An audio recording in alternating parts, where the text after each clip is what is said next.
ফলে পুড়ছে হাজার হাজার একর এলাকা। সক্রিয় আছে এখনো ৩টি বড় অগ্নিকাণ্ড। এর মধ্যে সবচেয়ে বড় প্যালিসেডস দাবানলে ২৩,০০০ একরের বেশি এলাকা পুড়ে ছাই হয়ে গেছে। সোমবার পর্যন্ত এর মাত্র ১৪% নিয়ন্ত্রণে আনা সম্ভব হয়েছে। ইটন দাবানলে ধ্বংস হয়েছে ১৪,০০০ একর এলাকা। বাসিন্দারা নতুন করে ধ্বংসযজ্ঞের আশঙ্কায় দিন কাটাচ্ছেন।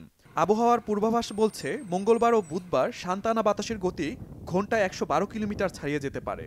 ফলে আরও ছড়িয়ে পড়তে পারে ভয়ঙ্কর আগুন। বাতাসের পূর্বাভাস থাকায় জরুরি প্রস্তুতি সেরেছে অগ্নি নির্বাপন কর্মীরা। দাবানল চলমান এলাকাগুলোতে সন্ধ্যা ৬টা থেকে সকাল ৬টা পর্যন্ত জারি আছে কারফিউ।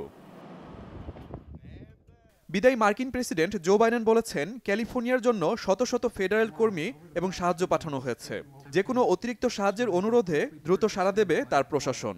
এদিকে দাবানলের মধ্যেই লুটপাটের অভিযোগ উঠেছে। গ্রেপ্তার করা হয়েছে বেশ কয়েকজনকে। অভিযুক্তদের বিরুদ্ধে সর্বোচ্চ শাস্তির আবেদন করেছেন লস অ্যাঞ্জেলেসের জেলা অ্যাটর্নি নাথান হকম্যান। লস অ্যাঞ্জেলেসের দাবানলের সম্ভাব্য সব কারণ খতিয়ে দেখা হচ্ছে। যুক্তরাষ্ট্রের দাবানলের সাধারণ কারণ হিসেবে বজ্রপাতকে দায়ী করা হয়, কিন্তু এবার বজ্রপাতের কারণে দাবানল হয়নি। গ্যাস বিদ্যুতের সংযোগ থেকে আগুনের সূত্রপাত হয়েছে কিনা তাও আমলে নেওয়া হয়েছে। এছাড়া কেউ আগুন দিতে পারে এই শঙ্কাও রয়েছে। তবে উপযুক্ত প্রমাণের আগে মন্তব্য করতে চায় না লস অ্যাঞ্জেলেস কর্তৃপক্ষ।